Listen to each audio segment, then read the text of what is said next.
Happy Tuesday, December 12th to you, Spartans. You can see the agenda for today. Remember, you do need to check in with me once each week. You can do it on the Zoom, 1:40 to 2:25, or check in with me by email, but you do need to check in with me at least once each week. We're going to do a little quick review here today. Look at some of the discussion questions you guys should have responded to by Meow.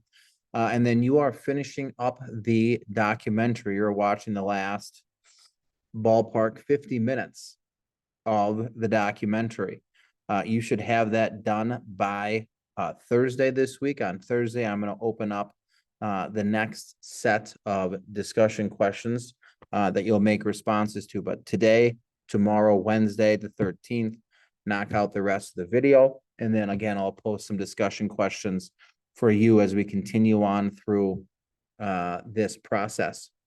Again, it is important that each time you're coming in, you look at the agenda for the day so you know the order of operations and that you're looking at these videos because I am covering information with you that I've more or less highlighted based on those discussion responses that you guys are posting. Let's look at now a couple of the discussions that we've had so far. I'm going here to assignments. Let's do the first one on the prison industrial complex. So we had explained what the prison industrial complex is, what other industries may be closely connected to and or have similar interests with the United States government. How is it possible for corporations or industries to have power or influence over the United States government? And why is incarceration the preferred solution to economic, social, and political problems in the United States? Let's go through some of these. Explain what the prison industrial complex is, right? We got a system that government and private industries are involved in dealing with the operation of prison facilities. I mean, acceptable answers. When government and industries use imprisonment as a solution to economic and social problems, correct. A term used to describe the overlapping interests of government and industry that use surveillance, policing, imprisonment as solutions to economic and social problems right out of the text.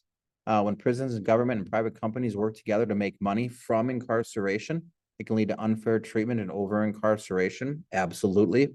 Pretty solid answers here. Two, what other industries may be closely connected to and or have similar interests with the United States government? Nevaeh said politics, any other business that can make money from the prison industrial complex. So she's taking this question as other companies that may not necessarily be private detainment companies benefiting from people being incarcerated. Well, let's look at it. I believe we've covered the term here pretty specifically, and based on your answers, you know what the prison industrial complex is. It's companies and government working together to solve an issue. But on this slide here, we've got, 2.3 million Americans incarcerated as of 2019. 4.5 are on probation or parole, which means they've been released from prison. We're spending $182 billion per year, and this is 4 years ago. It's higher than that now. $182 billion a year to keep people locked up, and now we have 8.2% of our incarcerated people being held in private citizens. Now we're talking specifically about a government. 75% of our immigration detention centers are privately held. All of our prison facilities depend on private companies. Let's look at this. Let's go back to Nevaeh's statement here, right? What other industries may be closely connected to or have similar interests with the United States government? She took this as literally being connected to the prison industry. So here are all the companies that are connected to the American prison industry that have nothing to do with imprisoning people, have nothing to do with corrections. 3M, a Minnesota company, right? They're producing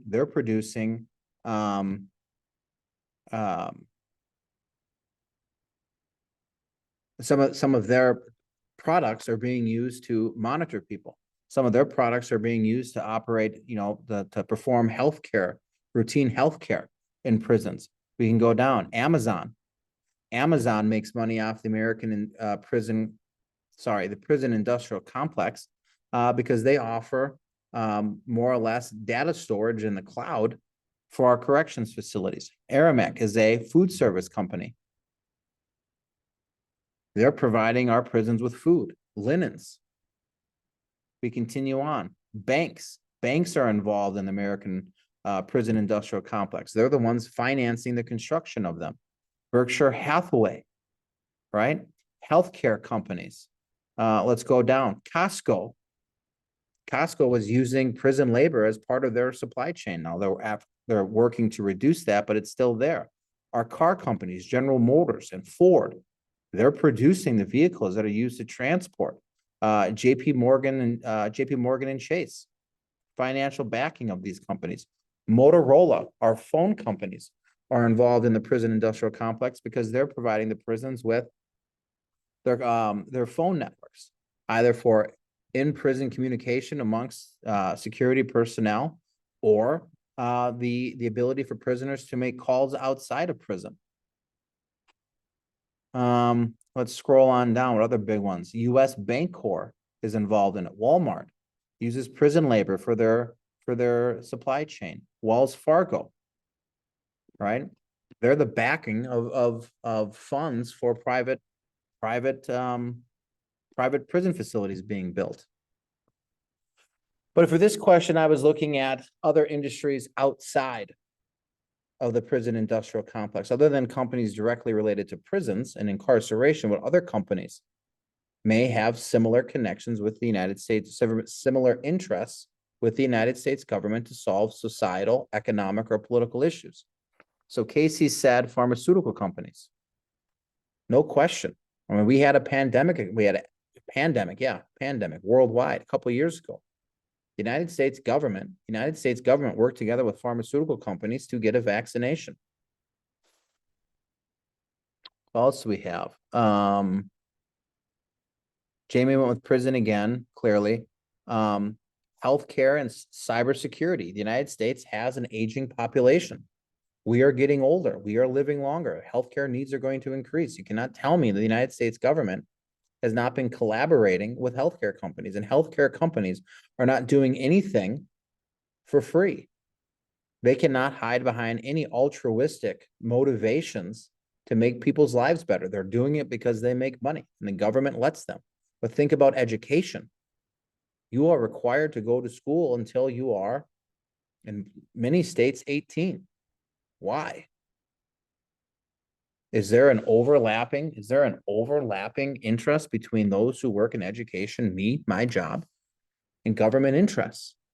If kids are locked up in school, parents don't have to pay for daycare. That gives parents more money to spend. That helps drive economic growth if parents are spending their money. If kids are locked up in school all day, that means less police. That means the government can save money on police officers and spend more money elsewhere. You've been told since you were in kindergarten that you have to go to college to be successful in life. Where is that coming from? Why is that the sentiment?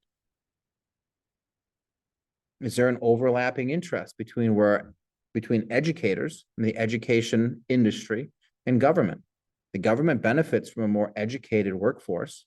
The government benefits from people being occupied at the ages of 18, 19, 20, and 21 by going to college campuses instead of doing other dumb things that 18, 19, 20, and 21-year-olds do.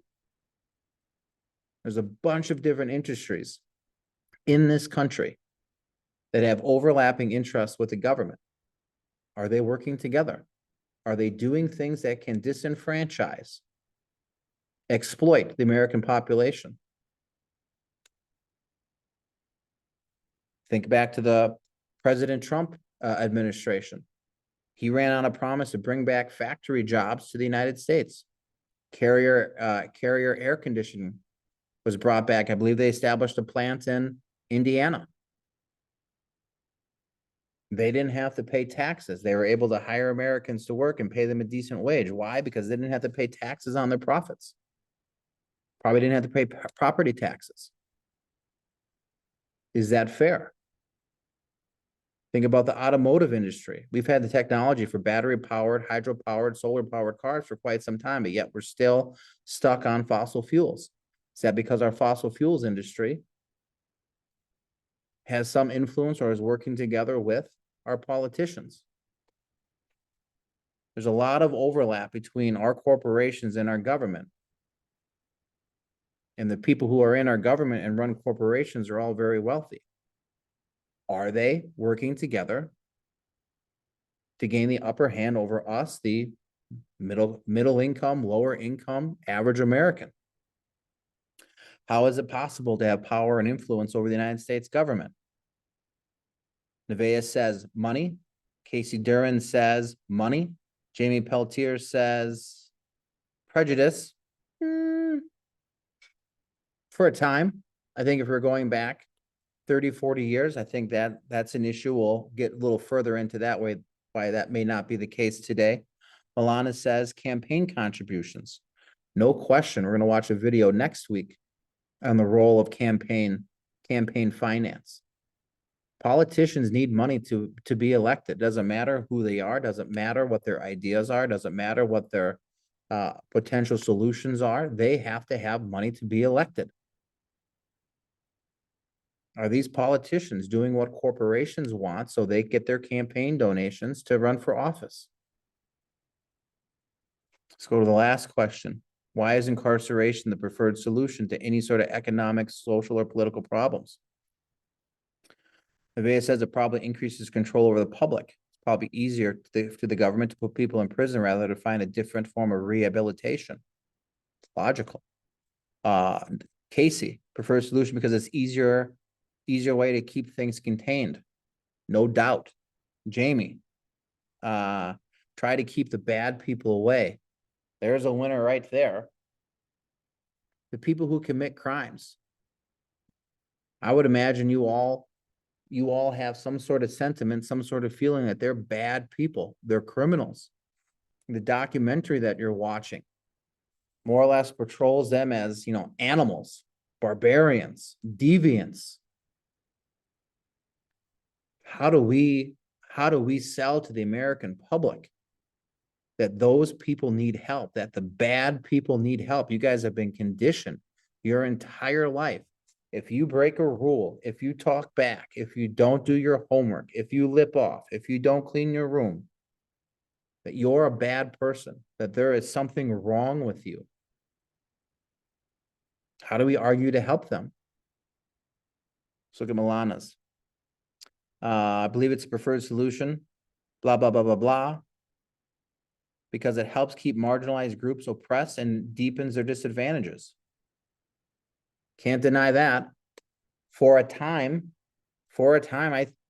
based on the video that you're watching, for a time, there is no doubt from after the Civil War, probably well into the 1970s, 1980s, maybe even later than that, there was motivations to marginalize people, no question. In the 21st century, a little harder to prove that because we have some laws in place, and some laws have changed recently that are trying to rectify that, but it's definitely potential.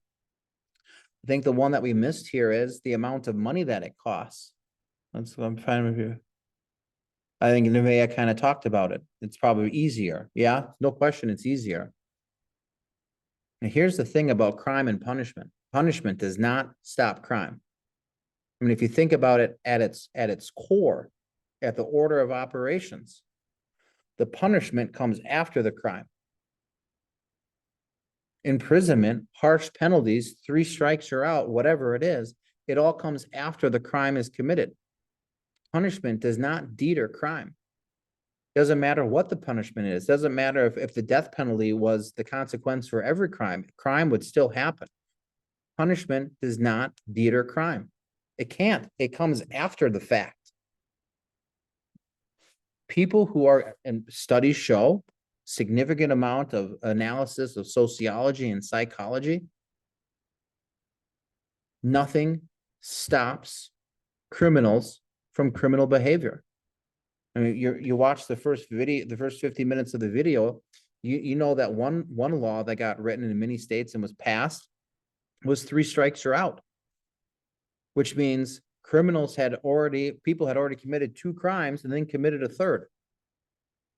They knew they were already in prison, they were out of prison. They were in prison, they were out of prison, and they committed another crime to go back to prison for life. Punishment does not stop crime. For a time period in the United States, there was a moratorium on the death penalty. Didn't have any effect on the crime that was being committed. Criminals do criminal things. Punishment has no influence on that. And to be quite honest, no solution has influence on that. It doesn't stop crime. You can diminish crime. You can lower the rates of crime. You can actively work to minimize rates of crime. Punishment is not the solution. Punishment does not stop crime. Now, with that being said, hear me say this. I am in no way, shape, or form advancing any sort of notion that criminals who do criminal things should not have a consequence. I'm not saying that whatsoever. We're looking at this, though, from the perspective of, are our corporations and our government, are they working together to gain an advantage? And if the problem is crime, is punishment going to do anything about it? And there's a lot of evidence that says no. Punishment does not stop crime, but it does make people feel pretty good about themselves. It does make them feel better because you've got bad people breaking the law, doing bad things, doing criminal things, lock them up, send them away. Those good, warm, fuzzy feelings that it creates, though, don't last forever. Because eventually they get out, and there's a pretty good chance that they're going to fall into what we would call recidivism, which is them breaking the law again. Let's look at some of your responses from the first 50 minutes of the video. Discussion questions, part 1. What are the social, economic, and political issues shown in the documentary? And explain why they're so supportive of incarceration. I only got one response here. A little disappointed. Should have had this done yesterday. Ms. Peltier said they call them cannibals, animalists, and Solomon's criminals. Well, that's true in the video, but it unfortunately doesn't answer our questions. Let's think societal, economic, or political issues. After the Civil War, we had societal, economic, and political issues. After the Civil War, when slavery was banned, we have a societal issue. We have a societal issue in the South because forever, white people had power, white people had money, white people controlled the government, white people had wealth, white people owned property. They were first-class citizens. Slaves had none of that. They were second-class citizens. After the Civil War, that goes away. They're not supposed to be equal. There is a societal issue there. How are we going to balance this restructuring of whites and blacks in the American South? There's an economic issue after the Civil War. Forever, the South had free labor. They had slaves. The South could produce product at a cheap price because they didn't have to pay for labor. This changes after the Civil War. Now they don't have free labor. If they don't have free labor, that means they have to now pay labor. If they're paying labor, that means costs go up. If costs goes up, that's inflation. If there's inflation, that means some people can't buy it because it's more expensive.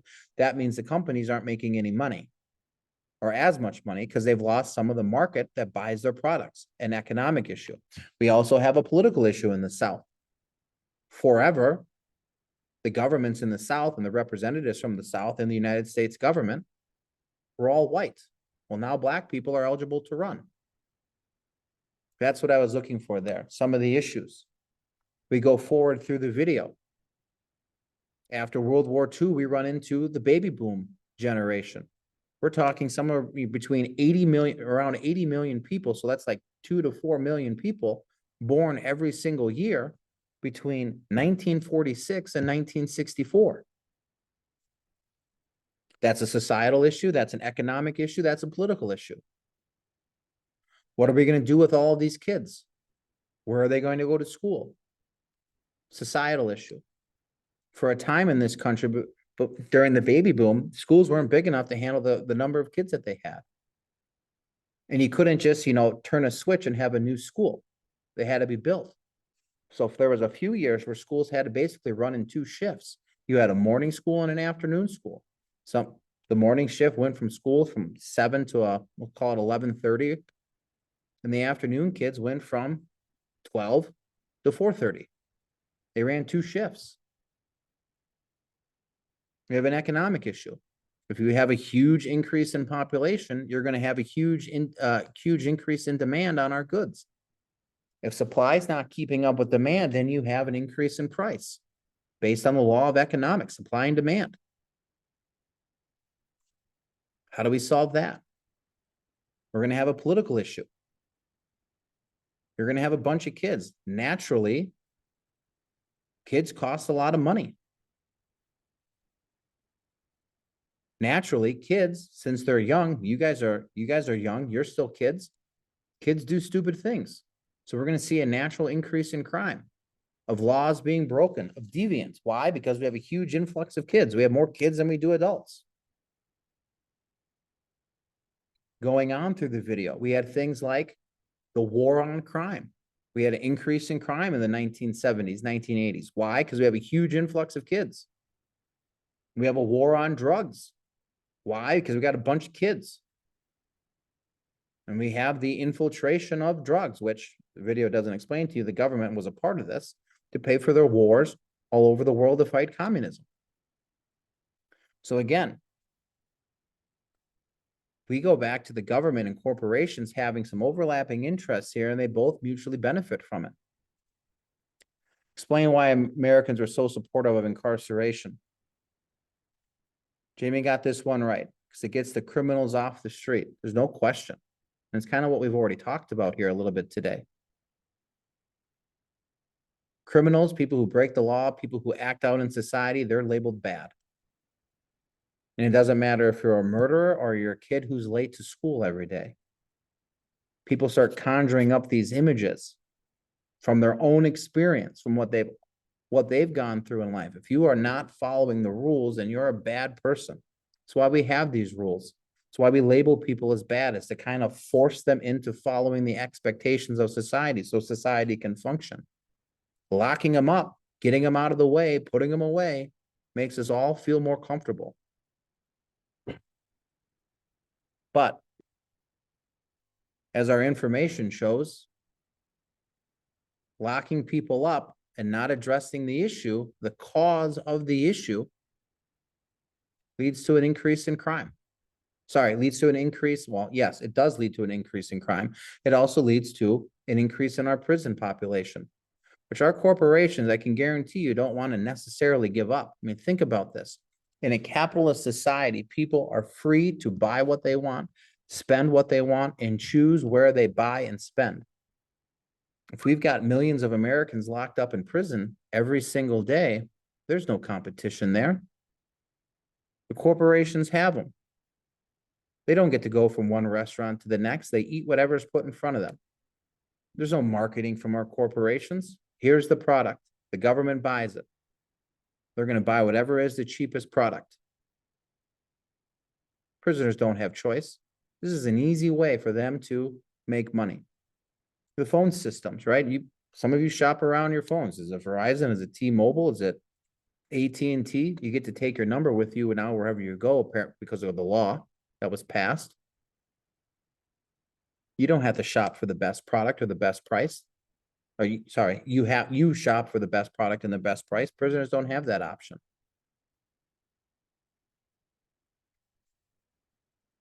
Here's the issue. A lot of our incarceration stems from the war on drugs. You got a lot of people who are locked up for nonviolent crimes based in connection to drugs. Now, I'm not advocating for them. People who are using drugs, people who are distributing drugs, there should be consequences for them. But again, locking them up isn't going to solve the issue. Let's be very clear here. People who are selling drugs to make a living, to survive, are probably people who have zero chance of being able to make a living somewhere else. So I don't know if locking them up is going to stop it from happening. Because here's the thing, we've been battling drugs for 70 years, longer than 70 years. Hasn't changed anything, right? It used to be crack and cocaine. Now it's fentanyl and opioids. Same thing, different drug, different day. Don't know if it addresses it. We know that 1/3 of boys have a chance of going to prison once in their life, 1/6 of Latinos and 1/17 of whites have a chance of going to prison once in their life. Now, you can claim that it's prejudice and racism, and for a time, no question, it was. But in the 21st century, that's not necessarily the case anymore. There's more to the story, and we're going to get into that a little bit later this week. Interestingly enough, as the documentary is explaining to you, many crime statistics are decreasing, especially violent crimes are all decreasing, yet our prison population is increasing. Outside of murder, by the way. Murder is on the rise recently, but other violent crime rates are falling. So if our violent crime rates are falling, then how is it that our prison population keeps increasing? We're going to look at that a little bit later this week. So here's what you have for the rest of the day. I've already said this. One, if you haven't checked in with me, make sure you do one time this week. You're going to finish the video. You're going to watch the last 50 minutes of it or so, complete the video guide, and make sure that's submitted. When you're done submitting that and watching the video, it'll be Thursday. We'll run through that. We'll look at the effects of the causes of the prison industrial complexes. We're going to go a little bit deeper than prejudice and racism. 70 years ago, fine, but not necessarily today. Then there'll be another set of questions that you need to answer for Friday. Hope you're doing well. Looking forward to seeing you sometime this week. See you guys on Thursday. Go Spartans.